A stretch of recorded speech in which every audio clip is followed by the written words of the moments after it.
Welcome to the Running Coaches Connection podcast, presented by MITCA, the Michigan Interscholastic Track Coaches Association. I'm Takashi Gould, and I'm joined by Rolando Eccleston, Dave Lustig, and Carl Spina. We're joined today by Jeff Purdom, the new head coach of Plainfield Central High School in Plainfield, Illinois, and also the host of Track Cross Country Coaching podcast. If you haven't heard his interviews, his podcast, it's well worth making your way over to SoundCloud and just keep hitting that play button over and over. He's had many incredible guests such as Brad Stolberg, Al Carius, Danny Mackey, Chris Derrick, as well as our own Carl Spina. So make sure to bookmark his page. Hey, Jeff, we really appreciate you joining us today. Thanks for making time for us. Yeah, you bet. Thanks for having me, guys. I appreciate it. No problem. So as Takashi mentioned, you've been doing a podcast. It seems like for a while now. You're way ahead of us. I think you're in the 50s or 60s, I think high 50s, correct? Yeah, I think I just did the 55th episode. I posted it a couple days ago, 2 or 3 days ago now. So, nice. Yeah. All right, so can you talk about the roots of the podcast? Like, where did the idea start from, and what made you do it, and then how did it grow from there? Sure. I don't know when exactly I got into listening to podcasts myself, but started listening to a lot of sort of coaching or running podcasts. The Magnus and Marcus podcast I listen to all the time.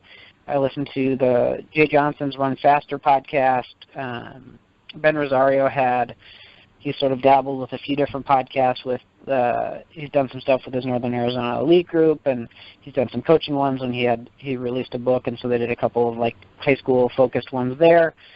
And sort of was listening to those at the same time, kind of thinking in terms of, I've been having some conversations with some other coaches in the area and just meeting with them and talking about coaching in general, and just felt like those conversations that I have with coaches, I think that there's probably some value in doing something in terms of putting it together in the form of a podcast. I think listening to some of these other podcasts that I listen to, it felt like they're talking about running, they're talking about coaching.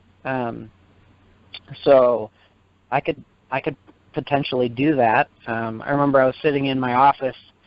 This was now like almost 2 years ago, I think, or a year and a half maybe, something like that, in like November, December with at the time, my top guy, and was telling him, I think I'm going to start this podcast. And he, as a high school junior at the time, I don't think he was really listening to podcasts or coaching podcasts. He was kind of giving me a hard time saying, it's never going to take off. But I started to put together a list in terms of, I could talk to folks about distance running, but then I could also talk to, and I started listing different coaches, and I think it could work.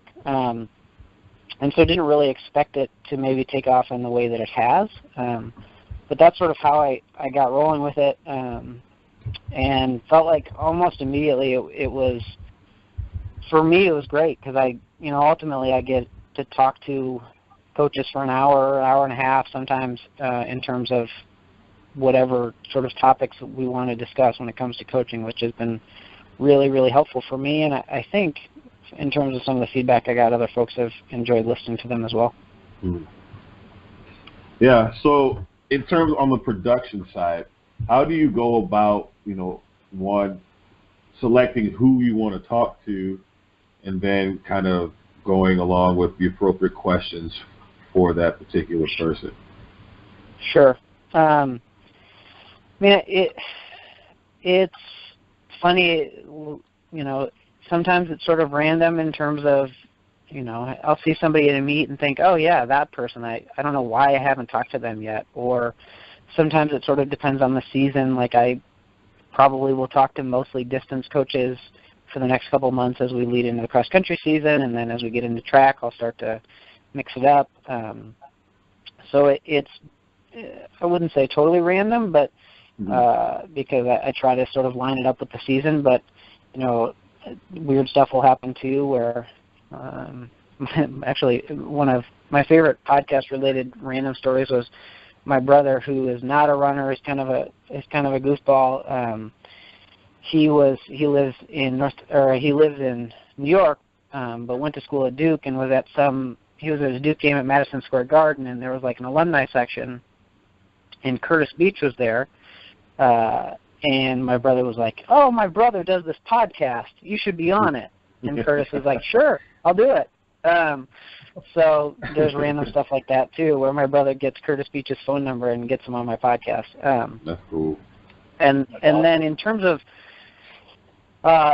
questions and stuff, you know, a lot of the coaches are folks that I know. They're either friends of mine or just people that I know through coaching circles.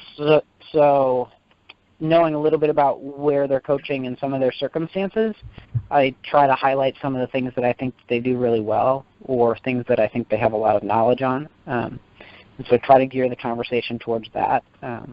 So in terms of putting those questions together, I try to take in terms of what are the things that, and a lot of it is, what do I want to know from this person?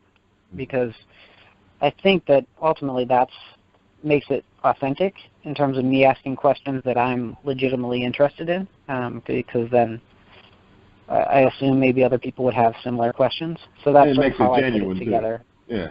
Yeah. So it allows us to have more of a conversation. And that's sort of the process I go through. Obviously, it changes from person to person. You know, if I'm talking to somebody from Mile Split, like Tony Jones, who was the last guest, you know, we talked more about how they're doing rankings or how they're putting together pieces before a big meet, or, you know, how they're covering the sport versus, you know, if I'm talking to a high jump coach, or, you know, we're talking about what are drills they might be doing in the weight room or some of those things. Gotcha. So I know from my experience with these guys in the Running Coaches Connection podcast, there was a point there where we kind of all felt we hit a groove, and things started to pick up momentum in terms of not just how we were interacting with each other, but, you know, the way the interviews were going, and then people were picking it up and listening to it. When did that moment happen for you, and then what's been the big change that you think got you from that point and then progressed from that point to where you are now?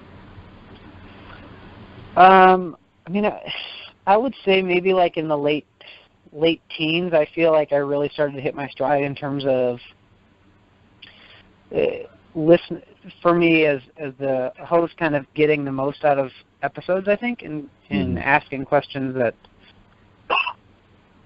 I felt like were I was getting a lot out of them, and a lot of that turned from, I think going into it, I initially, and then this is sort of what's changed the most in terms of the show, is, you know, I felt like I'm going to ask a lot of training questions. I'm going to ask about, you know, what are their workouts and what are, you know, tell me your recoveries and, you know, some of those questions, which we do, and coaches have done a good job of sharing that information.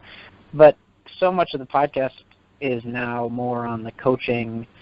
How do you approach not the workouts, but just sort of the coaching of athletes, and how do you build that culture? And and that's when I think it really started to be pretty beneficial. So somewhere probably in the teens, I did have I was running a race last summer in the city, and was stretching and was talking to a guy beforehand. He had a shirt on from one of the other schools in the city, and was listening. We were just sort of chatting back and forth, and he sort of said, "Hey, wait a second, I think I know your voice." And he said, "Are you from the podcast?" And I was like, "Wait a second, people listen to it?" I assumed it was just like my mom did it out of pity for me. But yeah, to have somebody from a totally random school that, you know, I didn't know say, "Hey, you're the podcast guy." So that's your voice. That's funny. Yeah. That's so pretty cool, though. That's when I felt like, hey, people actually are listening to this thing. Yeah, that's cool. We're hoping to get to that point someday. I know people recognize Carl all the time. Bona fide. Yeah. So I know for us, every time we get together, I mean, we're all friends off of this, so every time we get together, we end up talking about track anyways, and that's kind of a little bit of what sparked our podcast, where we were always talking about it anyways, and we all want to talk to other people about different things because we all have unique experiences. And that kind of became the ultimate goal of our podcast, was to just have dialogue about the sport and share different experiences. Is that where you kind of are coming from, or what's your ultimate goal for what you're working with? Yeah, I mean, I think sort of the same idea. Because like I said, I had a few different conversations where I, went and met with somebody, hung out at their house, or had them over, had them, went out to dinner or whatever to talk coaching. And so, yeah, I think that just putting that in a place where it's accessible for other people I think ultimately the goal, because it is. I love talking about it. I like listening to people talk about it, which I get to do more of that on the show, which is nice. Yeah. So, I think that's kind of the goal. So often, when I'm hanging out with buddies or we're going for a run or whatever it is, we end up talking about this stuff anyway. So I think pretty similar. So, yeah, I would say that's sort of ultimately sort of where I'm going towards. That's kind of what I'm trying to accomplish, and at the same time, what I'm getting the most value out of. Nice. So, little sidebar, Curtis Beach story. Yeah. So, at the trials in 2016, and it actually goes back to 2012, a couple guys that our crew knows here, Marty Crane, Charlie Janke, Kim Spalsbury, they kind of adopted him as like their favorite athlete at the Olympic trials. And okay. so like in 2012, they're out in Eugene, and like they just adopted this kid. And so he's doing the decathlete stuff. He's running hard, and they're sitting on the back straight, and they're just like cheering like crazy for this kid. They barely know, and I don't recall the direct connection. I think maybe they sat by his parents or something. I don't know. But when we were out there in 2016 last summer at the trials out in Eugene, like this Michigan contingent of coaches that goes out there every year was just going crazy for Curtis Beach at the trials. And like you mentioned his name now, but it's just so crazy. And these guys, Carl and Rowe and Takashi understand like just the idea of like Spalsbury and Janke and Crane just and like the other Michigan coaches are out there watching, just rooting the heck out of this Curtis Beach guy, try to get him out. But it's funny you mentioned his name. Uncle Spalsbury. That started from like NCAAs, didn't it? It was like because he came up in the stands and sat with them, and they just talked about track. I think that's how it started. Like the kid made the connection himself or something random like that. So now like they see each other and they say hi. It's something really crazy and goofy. Yeah, but he's got like Curtis Beach had the largest cheering section. It's like the most odd connection. You got this kid to Duke, and then you got these old Michigan guys that are sitting on the back straight, just having a great time and just cheering for Curtis Beach. So, just small world. So yeah. Fun stuff. He's a crazy. His range is unbelievable. He's a ridiculous athlete, but it was totally random with my brother, but he was awesome on the show. I really enjoyed talking to him, and I think that's one of the cool things too. You mentioned him just sort of coming up in the stands. So many different conversations where I think because they're professional athletes, but they're not recognizable on the street. If LeBron James walked down the street, like people would know who that is. But unless you're like Ned Keflezighi or Ryan Hall, and you're probably not even Ryan Hall anymore. You can be Curtis Beach and walk around on the street and nobody knows who you are, and so they interact like a regular, normal person. And they are flattered when you say, hey, I know who you are, which I think is kind of cool about our sport. No, that is a wild thing. Like I remember I was sitting in the beer line and behind Nick Simmons. I told my wife, I'm like, Nick Simmons. It's Nick Simmons. And so, but yeah, just everyday people. It's such a crazy thing. We idolize a lot of these guys and girls that are just doing some great things at a super impressive level. And there's normal people like you and I. And so, anyways, so far with the podcast, you're 50 plus deep. So what have you gained from it personally? Like, I don't know. What have you gained from it? I mentioned sort of the shift in terms of what the show I don't know necessarily about, but in terms of how I approached talking about it, it shifted from more like nuts and bolts coaching into I just want to, I want to hear stories. I want people to tell me about kids that they've coached or tell me about, how they built culture or how they do goals, some of those things. And I think those are the things that I've really gained the most from in terms of ultimately sort of how much these coaches just care about young people and want them to be successful, not just as athletes but as people. And I think that obviously translates into them being successful as athletes as well. But thinking, Paul Vanderstein, who's the coach here at Neuqua Valley, which is, one of the best schools in the country in terms of cross, and the way that he talked about, building athletes where, in a lot of ways they kind of end up coaching themselves. We talked about dealing with injuries and, how does he structure those things? And he kind of said, the kids who are injured who want to be good, they're gonna do the things that they need to because of what's been instilled in them as in terms of their culture as a program. And I think those are the things that I've gotten the most from is just hearing these, story after story where it's not a coincidence that these programs that are incredibly successful, the coaches are wonderful people, who are great kind of role models and great leaders of men or leaders of women to build them up, not just as athletes but as people. I think if you listen to some of the episodes with those really strong people, I mean, you listen to Al Carius talk about their slowest kid or their fastest kid at North Central, he treats them the same way. And so those are the things that I think have been really fun, is seeing that trend over and over again in terms of not just that it's happening, because that's obviously great for those kids and stuff, but there must be some strong correlation between that and being successful too. For sure. I think that's been cool. Okay, and so obviously I checked out I haven't listened to a whole bunch of yours because I'm busy and whatever. But like I'm checking like how many views you've had, and I kind of see some some of the high school coaches that you've had have 250, 350 views, and some like Chris Derrick had a lot more views. But I guess how do you see the podcast impacting others? So are you expecting high school coaches to be listening? Are you expecting just track fans? Like, I guess what is your view on the impact of the podcast that you're doing right now? I mean, I think my guess is the majority of folks who are listening are high school coaches. That would be my guess, and that's sort of who I'm gearing it towards. But I think people who just like the sport would hopefully enjoy listening to it. With some of the other episodes, listen.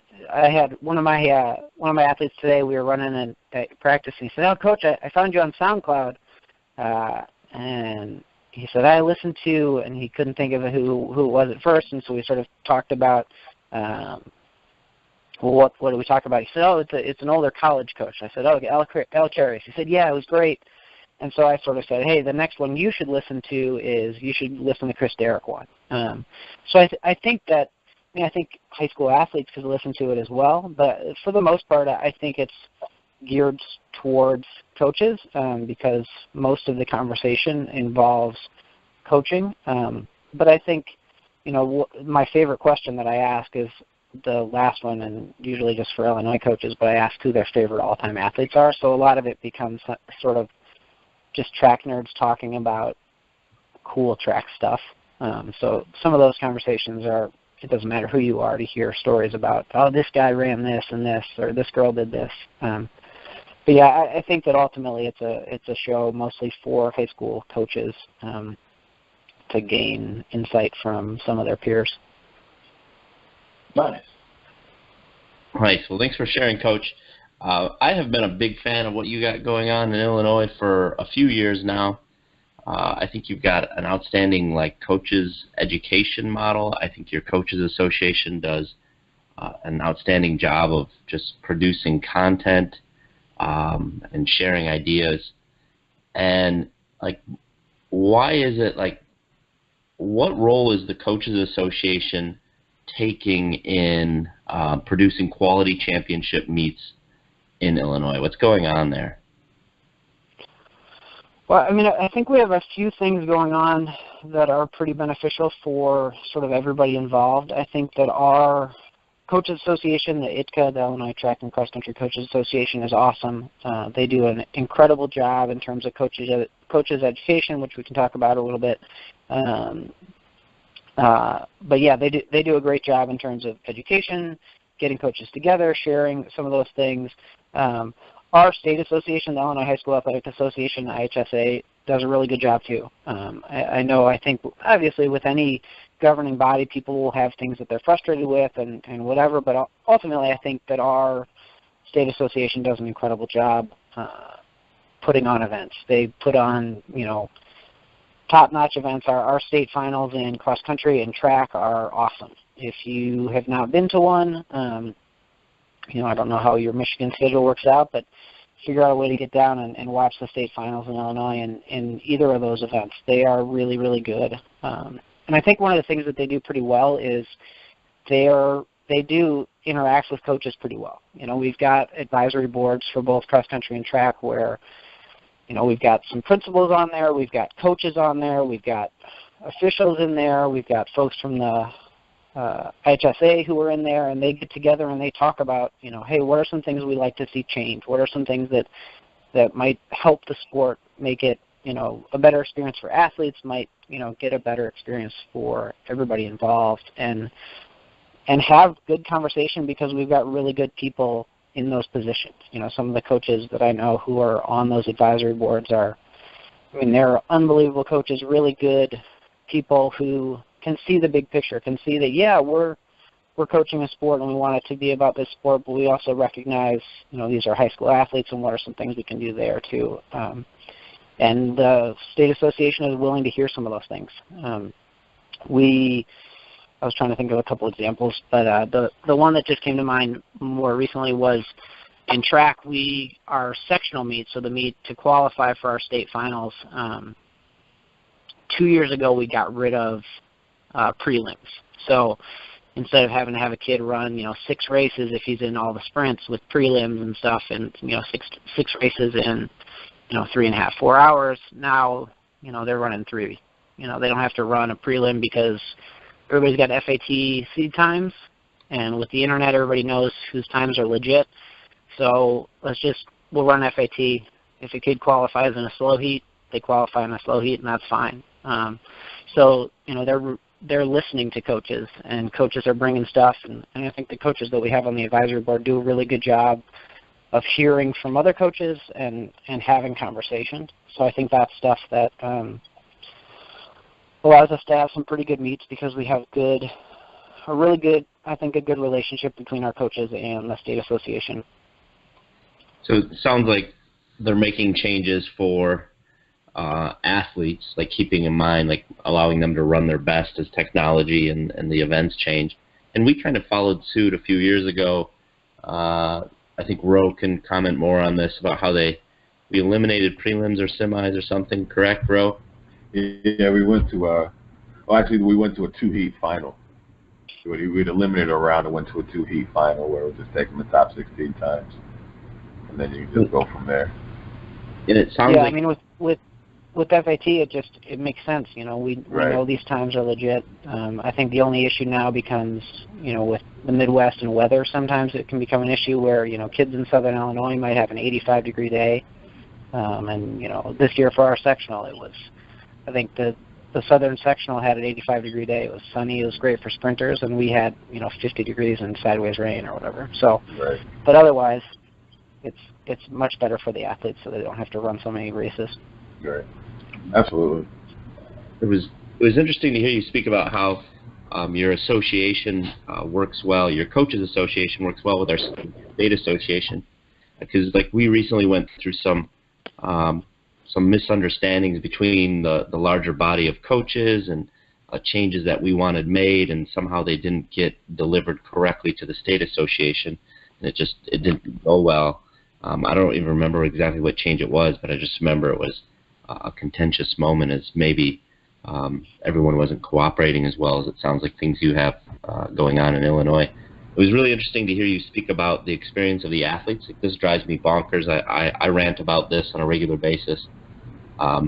We were at the award ceremony for our state championship cross-country meet in the fall, and our local newspaper guy, well, a newspaper guy, I don't want to reveal his identity, said to me, well, time to go to the award ceremony, literally the worst award ceremony in all of high school sports. He gets to travel around to all these different high school sports, and he sees this award ceremony that in his mind is awful. It's not recognizing the athletes. It's great to hear that in Illinois you're taking that athlete experience into mind. Do you guys consider, or does your association and the state association consider everything from like the athlete's ability to perform, the spectator experience, the athlete experience, just in terms of like I'm competing at this very high level? Do they talk about those things? Yeah, I mean, I think, I've not been on the advisory board, but just in terms of at least my understanding, a lot of it is, coaches will email folks on the advisory board, or they'll email the IHSA and say, hey, here's something that you guys should talk about. So you can look online and you can see sort of the minutes from the advisory board, and they talk about, a lot of stuff that they get sent in. Some of it is just, say, let's have a conversation about this. Let's talk about it in terms of maybe this is something we need to look at. But yeah, the list of stuff that they talk about is pretty wide in terms of its scope. Some of it is getting rid of prelims. Some of it is, how we might, one of the things we've talked about is in Illinois you get 2 entries in every event for the state series for track. And so there's been conversation, well, what if you got, like East Kentwood, for example, had 3 really good throwers this year. If they were in Illinois, those 3 throwers wouldn't get to, they'd have to pick 2 of them. And so we've talked about figuring out a way to maybe deal with that. So that seems like a conversation that they're trying to have. So yeah, it really sort of becomes, at least my understanding is those meetings are, hey, we've got an agenda from stuff that we've got sent in. Let's talk through it. Is there stuff on here that makes sense that we need to pursue more? Is there stuff in here that, we don't really, we can talk about it, but it doesn't really need to be changed at this point. So it really does seem like they're more open to having a pretty good conversation, which I think has allowed things to go pretty well. Just that conversation component to help. Yeah. What coaching education opportunities do I have if I'm a coach in Illinois? Like, what things can I take advantage of?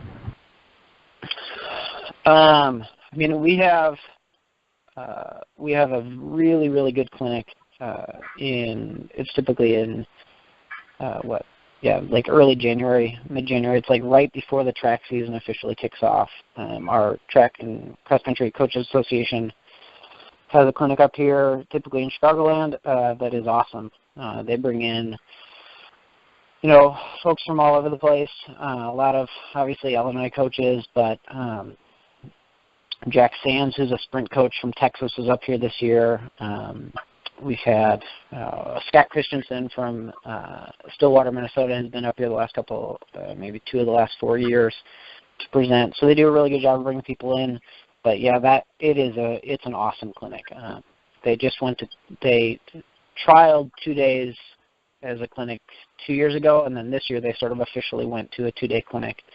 And I'm pretty glad they did, because it just allows for more content to be consumed. So the clinic that they put on is awesome. And the other thing that I think they do a really good job with is they have blogs. They have coaches' blogs on their ITCA website. So if you just go to, I think it's ITCA.com, maybe it's ITCA.org, I don't remember. I just Google it. But they have coaches' blogs where different coaches will share, some of it's weekly, some of it's biweekly, some of it's, I had a buddy over last night. We had a nice shrimp boil, and he was saying, I got a high jump article I need to, put some finishing touches on. I want to get it up on the ITCA website. So some of it might just be one article that a coach writes. But those blogs on our coach's website are really, really good. We've got some good writers who are obviously passionate about the sport, but they share a ton of content through that. And I think that we just have social media has changed a lot of that too. It allows access to information in a way that we haven't had in the past, and coaches are pretty willing to share that stuff. And then one more question. If I wanted to take on a leadership role in your coaches association, like what would that look like? What are the positions? What do they do? Just give me a quick overview of your association. I'm not super familiar with it. I know, just sort of scrolling through the website and stuff, they pick a president every year, so the president of the association rotates. But they have different roles. They folks who work on the website, folks who work on organizing the clinic. They have folks who are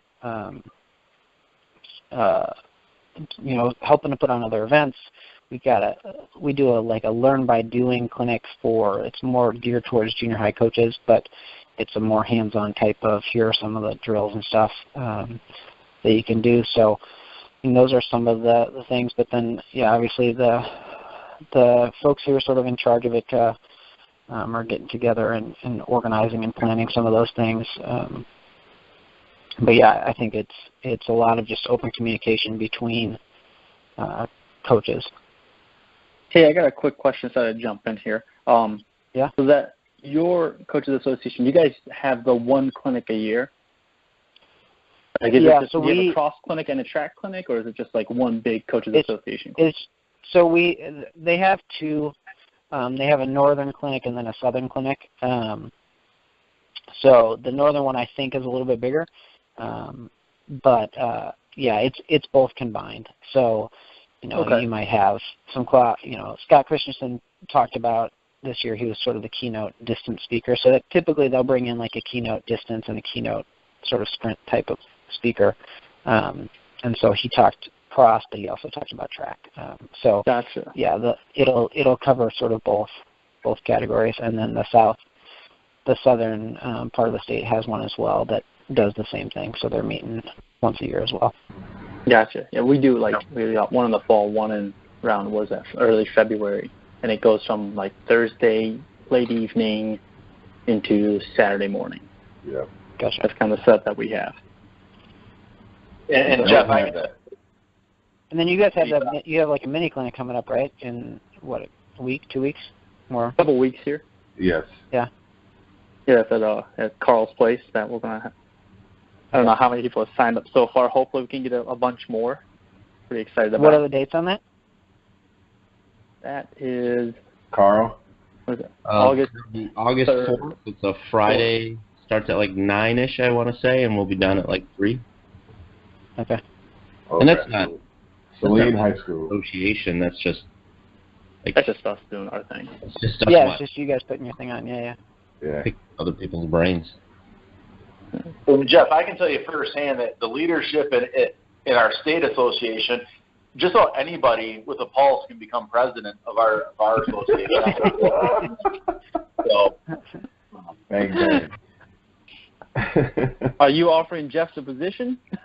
Yeah. I'm just saying that, in our state association, it's not extremely difficult to become president. It's not wrong. Yeah. Not wrong. After this nonsense we just went through with MHSA and New Balance heat. And then hearing about your state, hearing about your state meet, we were talking about it earlier, how like lovely it is. It's like heaven. We're all packed into one day, and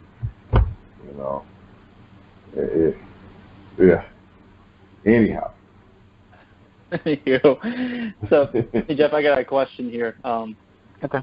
Looking at last 8 to 10 years now, I think like things like social media and just having that online presence and people being able to connect to each other more and more, having more access easily, has a part to do with this. Maybe I could be wrong. But the health of the sport in Illinois, it's like, it looks like you guys are going through this like a golden era, not just on the track but off the track.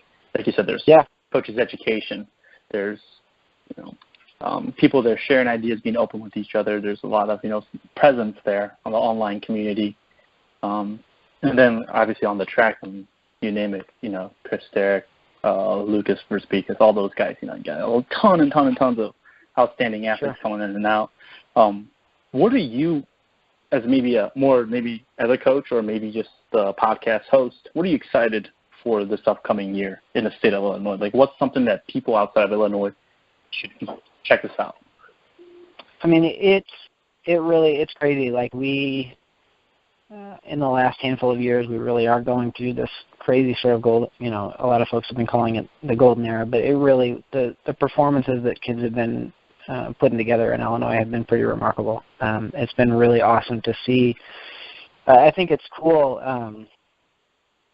You know, just getting to watch kids do amazing things is pretty awesome. I still have sort of this. I think it was my first year as a head coach. We were at our sectional meet, so the meet that leads into the state finals, and the school that was hosting at home in Flossmoor does a really, really good job of hosting their meets, where for that meet especially they would stagger the event. They staggered the field event so much so that everything except for triple jump finals were done before any running on the track started, which was awesome because then kids aren't running back and forth, and as a head coach I got to actually watch field events without having to run all over the track. Like getting to watch, there was a kid from high school here called Bloom Township jump 24 feet. Getting to watch that live is really cool. So it's cool to see remarkable performances, and we've had a lot of them.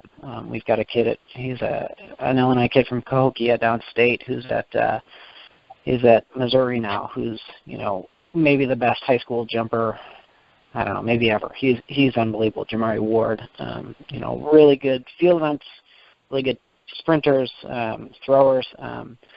But I was just reading Tony Holler, who's a coach here in Chicagoland at Plainfield North. He posts kind of, he calls it Through My Lens, and it's pictures that he takes at the state meet and kind of gives some backstory to it. But so much of his takeaway from this state meet is it was awesome, and there were really good performances in Illinois this year, especially with the sprints, but almost all those kids are coming back next year.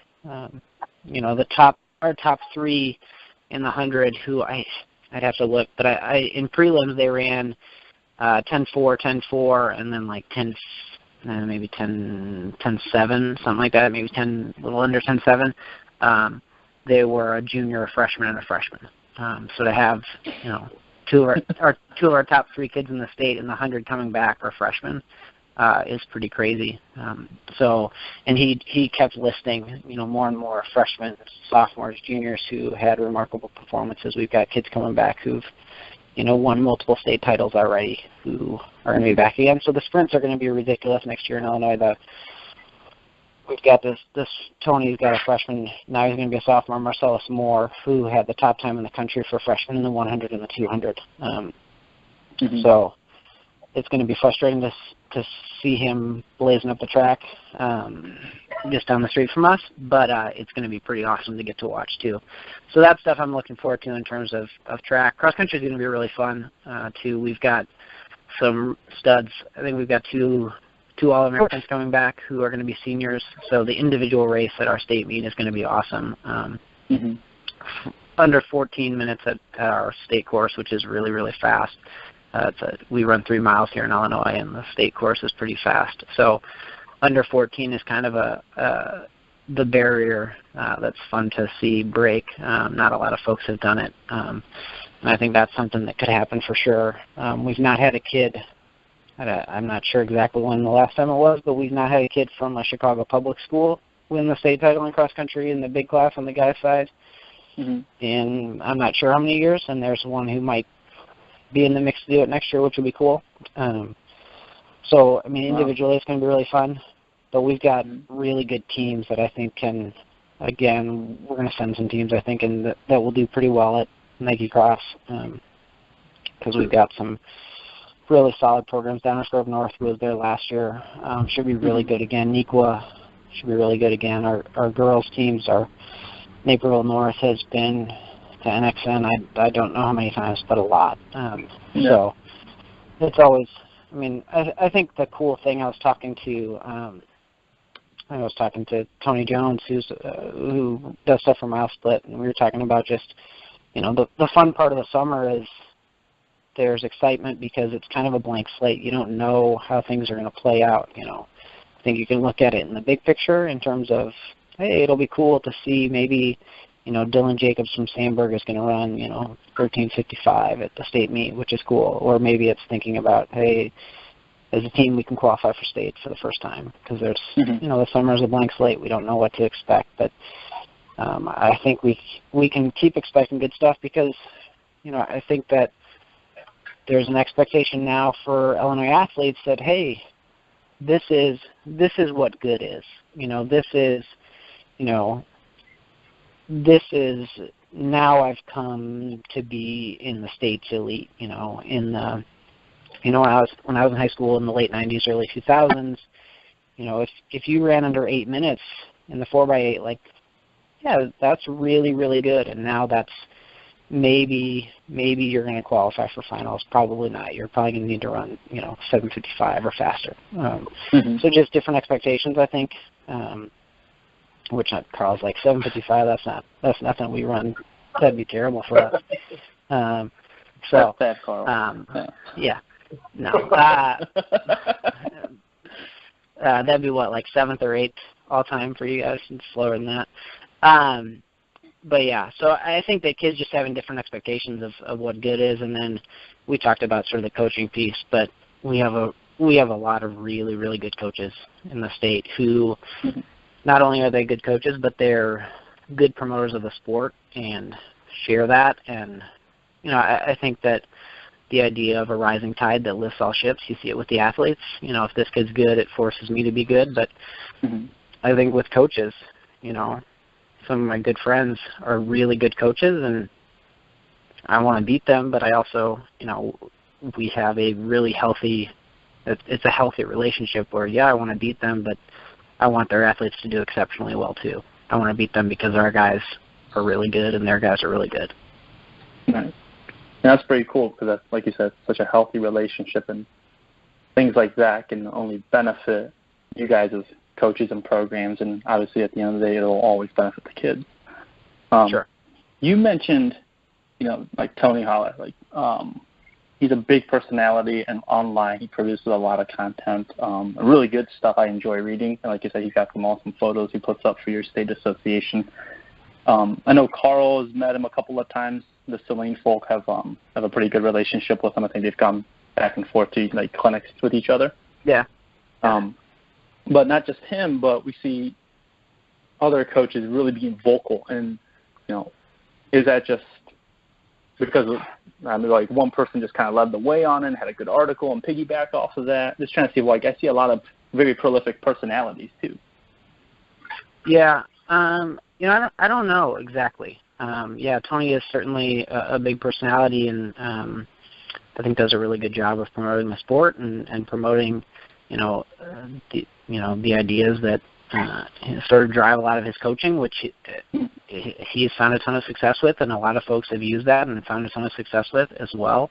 But yeah, the big thing is, I think if you look at some of those blogs through our coaching website, we've got some really smart coaches, Tony included, who do a really good job of sharing information. And I think that having that platform to do it has allowed folks to share that, and so you can get that information out there. But then obviously, I think it's given people, hey, I can do this.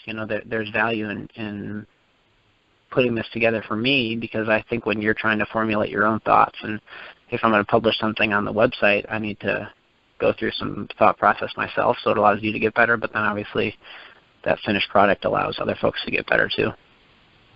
Okay. No, it's really cool, and it's like we said earlier, something that we're hoping to, we want to be that. We're definitely striving for, and I hope us and our coaches association, more and more people step up and come up with these ideas and want to share ideas and expand their roles and take on more things. It just benefits the sport. Yeah, well, I think that's the thing, is that as coaches we recognize that.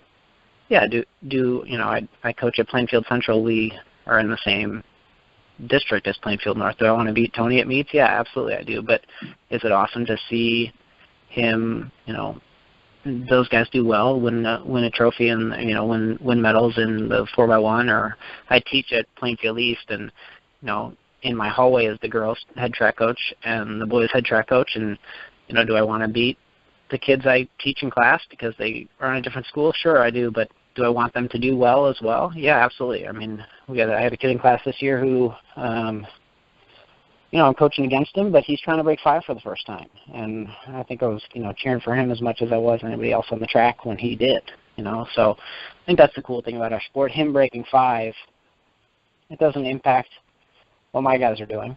It's good for him. It's going to push our guys too because kids are faster. So. Mm-hmm. No.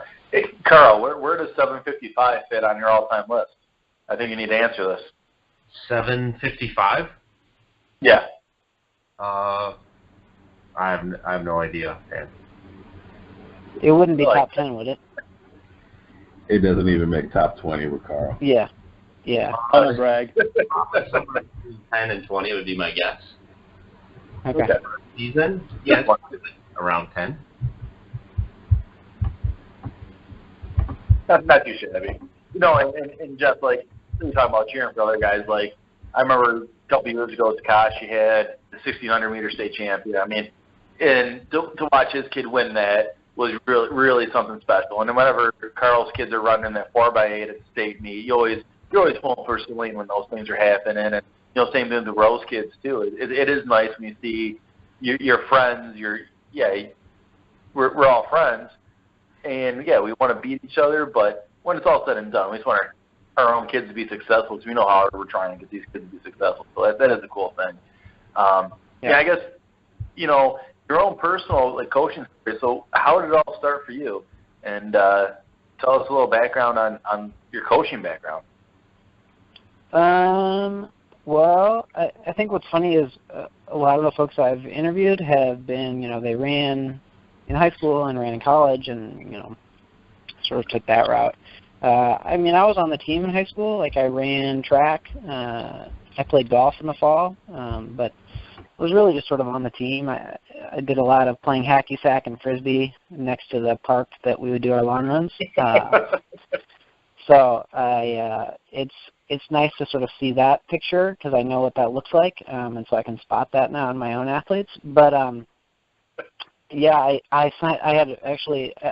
so basically what happened is my roommate in college ran the Chicago Marathon in 2004, and I felt like if he can run a marathon in the shape that he's in, I think I could do it. And so I signed up and ran it a couple years later and sort of got progressively more into running, and at the same time I went back to school to get certified to teach and started I was working in a classroom at the time as a special ed aide, and so I had been running myself a little bit, a few days a week and getting ready for sort of just being a weekend run a marathon type of deal, and said, well, maybe I can help out with a cross country team. And this was at a high school called Naperville North, and my first year there helping out as a volunteer assistant was 2008, and we won state, and they finished third at NXN. And so kind of my experience with coaching initially was, all high school teams are like this, and of course it's I think our fifth kid that year was a 4:18 miler. He ran like 9:21 in the 2 mile. He was our number 5. So I got to see this is what a good high school team looks like. This is what kids who are working hard, and it was cool. They wore short shorts and they were proud of that. It was cool to work hard, and so just sort of got into it because I was running myself a little bit, and then got progressively more and more into it. Dave Racy is the head coach at Naperville North, who does a really good job with those distance guys,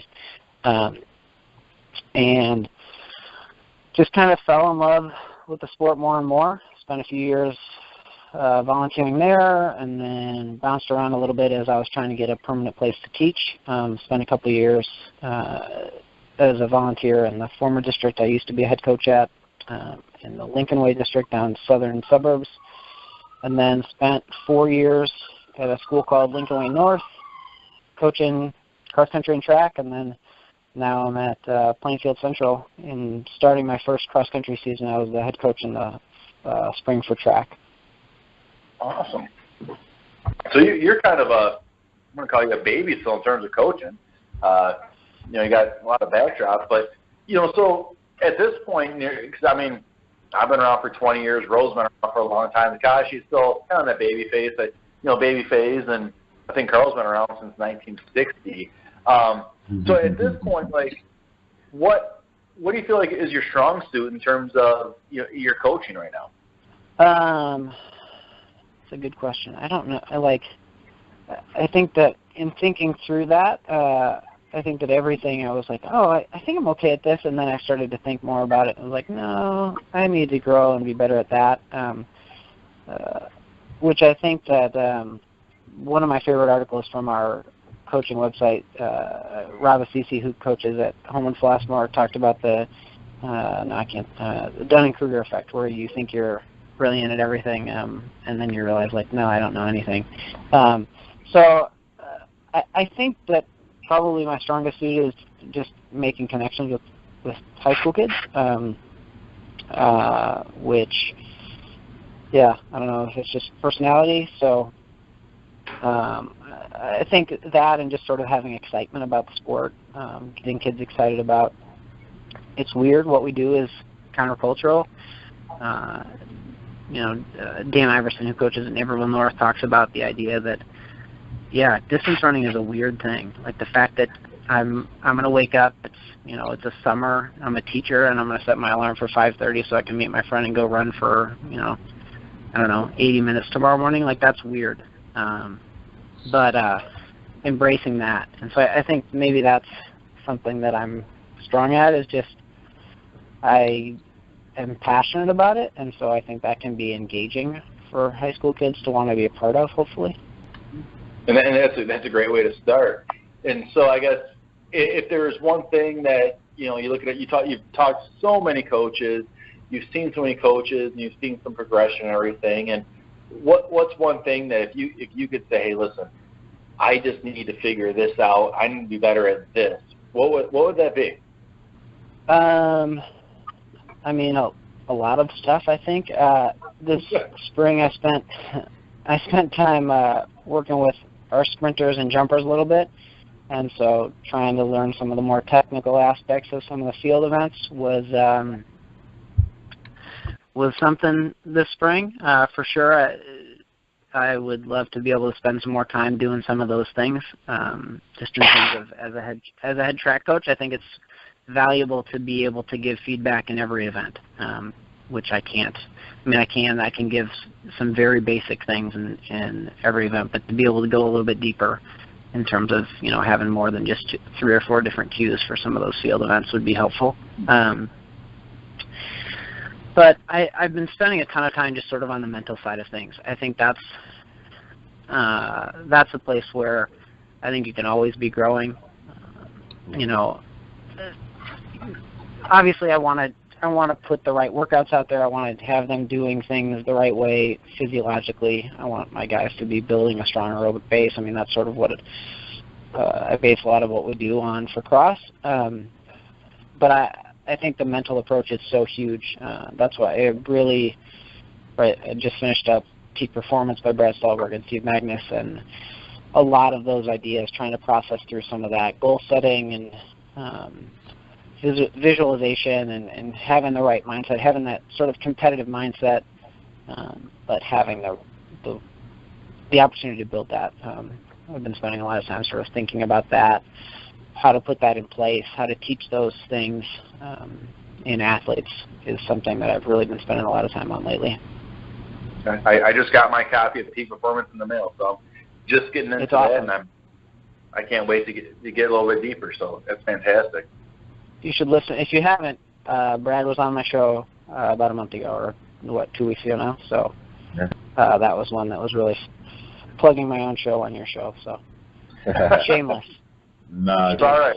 You're all right. So real quick, hey Carl, 755 is number 19. You just Googled that?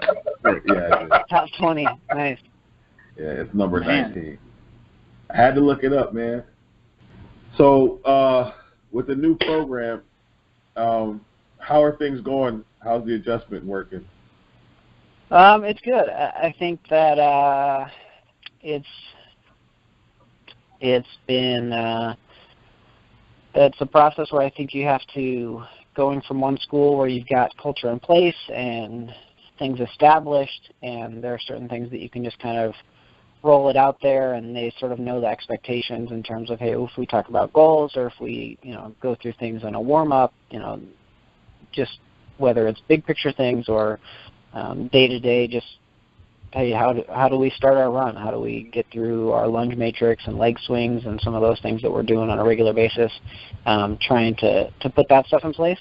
But I also think, the idea of a culture of one and thinking this is cool, like embracing that we're like I just talked about a minute ago, that what we're doing is kind of strange, but making that awesome. Trying to put that in place. And then two, I think having expectations that, yeah, it's a sport that we want to have fun, and I want kids to enjoy themselves, but ultimately it's a competitive sport. I want our guys to run fast. Right. I want them to finish. I want them to run as fast as they can for us 3 miles in cross country. And so trying to put that stuff in place is sort of what I'm thinking about now a lot. And that takes time. And yeah. So the spring was your first season with this program, and so you haven't even gone through a cross season yet. Yeah, and so I was working with our sprinters in the spring, so I know all the distance guys, right. But I haven't really coached them yet. So gotcha. Just getting to know them a little bit, and we've got a really, really good group of guys. The guys that we have, sort of our nucleus of guys, is really strong, and they're excited about running, I think, and we're building into that a little bit. And we've got a good group of underclassmen, which I feel really, I'm glad that that's the case. I've got some good senior leaders, which are, obviously can be helpful in terms of that transition, but we also have a really good group of younger guys who, to be able to sort of, hey, I can spend 2 or 3 years with these guys, and we can start to build some stuff, and they can be our leaders for the next couple of years too. Right. What type of a team did you inherit?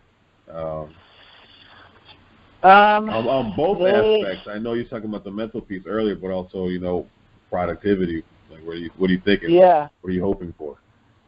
I think we can be all right. I think we've got some pieces in place. I don't know if they know how good they can be yet, because I think that there is, until you see it happening around you. I think that, hey, telling a kid you can run under 15 minutes, or telling a kid, hey, you can run under 16 minutes, that is a foreign concept until they see somebody else doing that. And so I think just changing some of those expectations is huge for them to start to see that, no, we should hold ourselves to a standard that's on par with what we can do. I told you guys this earlier, but we were I was running with the guys a little bit during the spring, and one of them was wearing an old cross country shirt. I don't know if it was from a couple of years ago, and it was Plainfield Central cross country, and on the back it said made for October.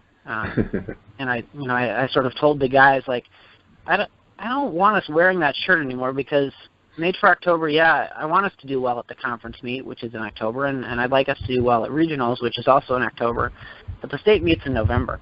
We need to be made for November. Like, that needs to be the mindset, which they haven't competed at the state meet, which is fine, but I want them to be thinking, no, the goal is for us to be at our best in Peoria the first weekend in November. That should be right. That should be what we're trying to accomplish. So. Cool. That's a fun story. Ready for October. Yeah. Well, to the former coach's credit, in some ways it is the right message in terms of, let's be at our best at the end of the season. I just want them to think the end of the season is the state meet instead of the conference meet or whatever. So you want them to expect to get there, not hope to get there. Yeah, exactly. Yeah. Gotcha. Well, Jeff, man, thanks for your time, man. This was a lot of fun. We definitely enjoyed the conversation. Learned a lot of things about not just the podcast, but I am now thoroughly and deeply jealous of Illinois state meet. Yeah, you should. You guys should figure out a way to get here. It's pretty remarkable getting to see so many different kids from different classes. Our state finals, the Saturday at our state meet for track is awesome. Because you get to see kids from every class competing. You get to see a kid who's at a school with 200 kids getting to compete, and in cross it's a little bit harder because they run so early in the morning, and by the time we get to the 3A boys, it's 5 hours later. But during track, you get to see some really cool stuff across the board. So, cool. Boys, it sounds like we need to make a road trip, man, and take some notes. Yeah. In it to win it. Yes, sir. Yeah. Well, thanks again, Jeff. Make sure you follow his podcast at Track and Field and Cross Country Podcast on SoundCloud, or follow him on Twitter at Jeff Purdom. That's at J Purdom, so it's at JPURDOM. Thanks again for taking the time to talk with us, Jeff, and best of luck to you this season, not only with the podcast, but with this upcoming cross country team. Thank you. I appreciate it. Thanks for having me on, guys. I appreciate it. Thanks, Jeff. Thanks, Jeff. Hey, thanks for making time.